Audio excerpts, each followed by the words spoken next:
Hello students, in this lecture we are going to study about centripetal force.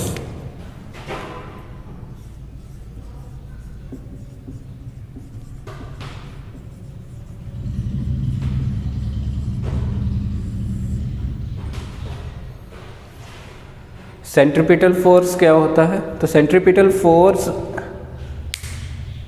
एक ऐसा force होता है जो ऑब्जेक्ट को या जो ऑब्जेक्ट के ऊपर लगता है when object moves in a circular path. जब कोई भी ऑब्जेक्ट सर्कुलर पाथ में रिवॉल्व करता है तो हर उस ऑब्जेक्ट के ऊपर एक फोर्स लगता है और वो फोर्स जो होता है it is always directed toward the centre of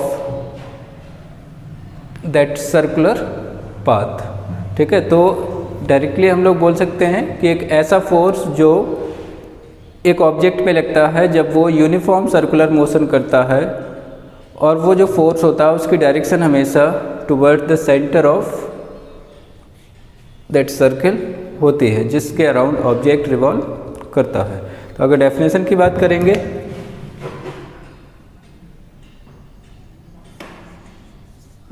तो it is a force that acts on an object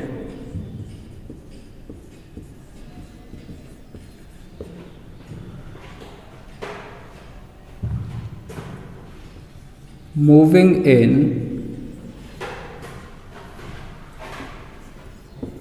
a circular path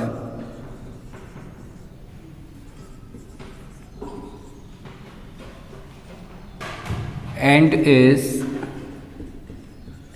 directed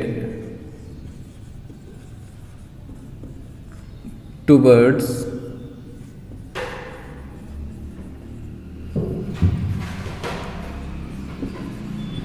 the center of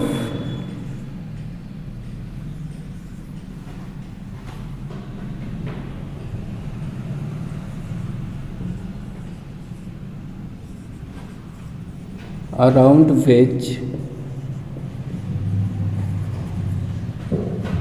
an object is moving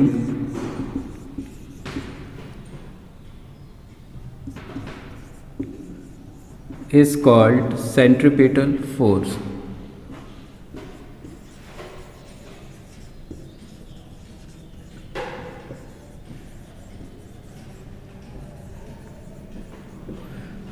और सेंट्रीपिटल फोर्स का formula होता है F = mv² upon r। यहाँ पे m क्या है? m is the mass of object, v is the velocity और speed with which an object is moving and r is radius of the circle. तो ये तो होगी इसकी डेफिनेशन कि एक ऐसा फोर्स जो क्या करता है, एक्ट होता है when object move in a circular path and is directed, इसकी जो डायरेक्शन होती है is toward the centre of circle around which an object is moving, उस सर्कल के सेंटर की तरफ जिसमें ऑब्जेक्ट मूव कर रहा है उस टाइप के फोर्स को हम नाम देते हैं सेंट्रीपिटल फोर्स। एक्चुअल में देखिए कोई भी ऑब्जेक्ट जब सर्कुलर पाथ में रिवॉल्व करता है तो हम जानते हैं कि हमेशा वो क्या करना चाहता है, वो उस पर्टिकुलर पाथ को फॉलो क्यों कर रहा है, why it is following that circular path, वो वहाँ से भाग क्यों नहीं जाता। तो आंसर है कि कोई ना कोई फोर्स ज़रूर होगा जो उसको कंपेल करता है कि वो उसी पाथ में रिवॉल्व करता रहे and that force is called centripetal force. तो कोई भी ऑब्जेक्ट जब सर्कुलर पाथ में रिवॉल्व करता है तो उसके पास एक फोर्स एग्जिस्ट करता है, that force is called centripetal force और वही फोर्स रिस्पॉन्सिबल होता है उसको उस पर्टिकुलर पाथ में रिवॉल्व करने के लिए। अगर वो फोर्स नहीं लगाएंगे, जैसे अगर एक स्ट्रिंग से हम पत्थर बांध के एक ऑब्जेक्ट को रिवॉल्व कर रहे हैं और जैसे ही हम उसको उस स्ट्रिंग को तोड़ते हैं तो पत्थर वहाँ से भाग जाता है। वाई? बिकॉज जो नेसेसरी सेंट्रीपिटल फोर्स उसको मिल रहा था अब वो नहीं मिल रहा होगा उसको, जिसकी वजह से वो अपने पाथ को लीव कर जाता है। तो इस टाइप के फोर्स को हम बोलते हैं सेंट्रीपिटल फोर्स। और इसकी हेल्प से न्यूटन ने केपलर्स थर्ड लॉ का यूज़ करके इन्वर्स स्क्वायर लॉ को फाइंड किया था, तो उसको भी अब स्टडी करते हैं। तो नेक्स्ट हमें जो पढ़ना है it is inverse square law.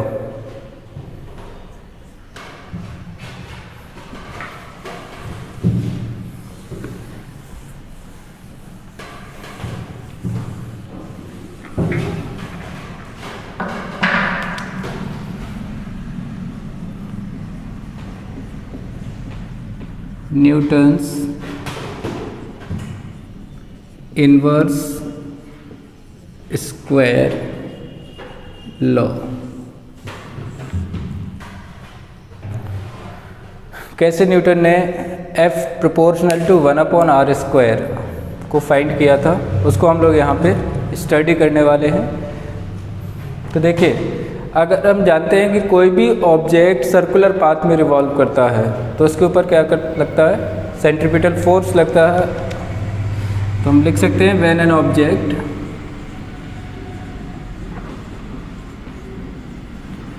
Revolve around the circular path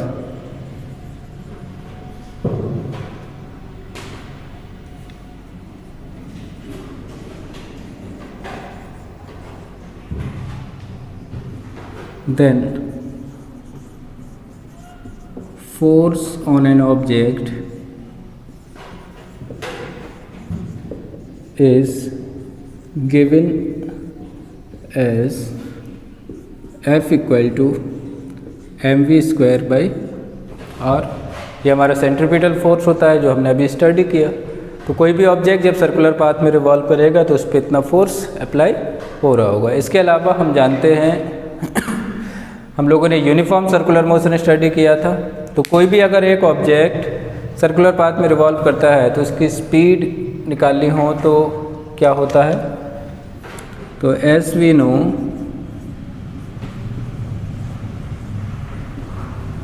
speed of an object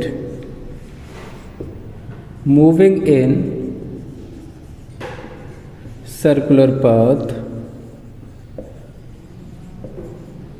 is given as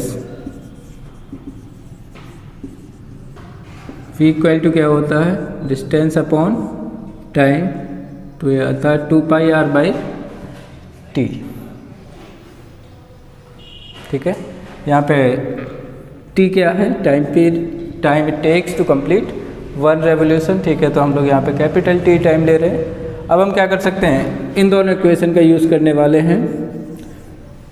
v की वैल्यू को हम यहाँ पे पुट करने वाले हैं। तो देखिए हमारे पास फॉर्मूला क्या आएगा, फ्रॉम इक्वेशन 1 and 2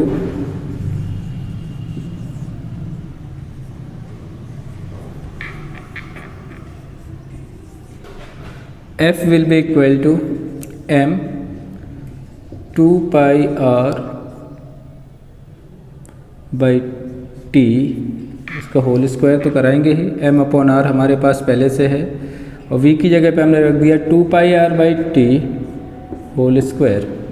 तो देखिए f का फॉर्मूला क्या आ गया, 4π²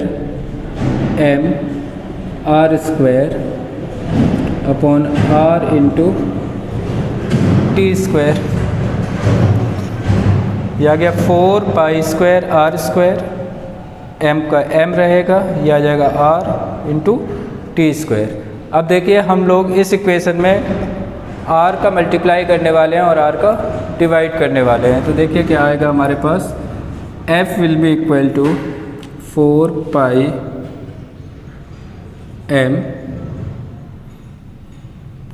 r², ये तो हमारे पास पहले से है, r इंटू t²। इसमें हमने मल्टीप्लाई किया r का और डिवाइड किया r का। We are multiplying and dividing by the same value, तो हमारे आंसर पे तो कोई फ़र्क आएगा नहीं। तो देखिए यहाँ से क्या आ जाएगा हमारे पास, f will be equal to 4πm, ऊपर आ जाएगा r³ और नीचे r इंटू r आ जाएगा r²/t²। हमने थोड़ा सा इसको रीअरेंज करके लिख दिया, 4π² है m r² into r r³/t² और ये r इंटू r ये हो गया r²। अब देखिए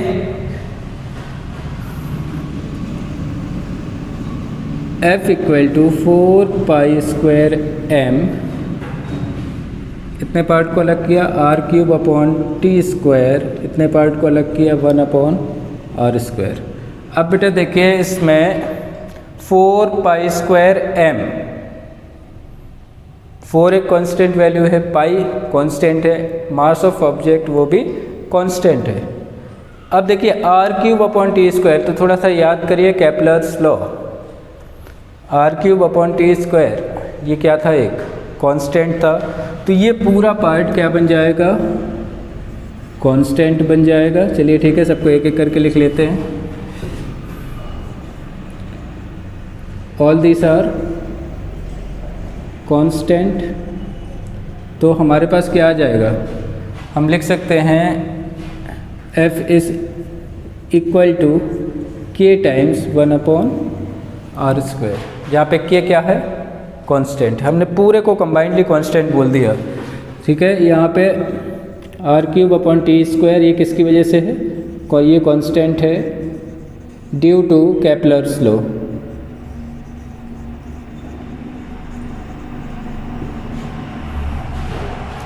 और बाकी ये वैल्यू भी हमारी कांस्टेंट होती है। तो अब देखिए हमारे पास क्या आ गया, F equal to k times 1/r², या ऐसी को हम चाहें तो ऐसे भी लिख सकते हैं, F proportional to 1/r²। This was the Newton's inverse square law, जिसमें न्यूटन ने क्या किया था, केपलर्स लॉ का यूज़ किया था टू डेराइव द इक्वेशन। तो this is Newton's inverse square law. Thank you.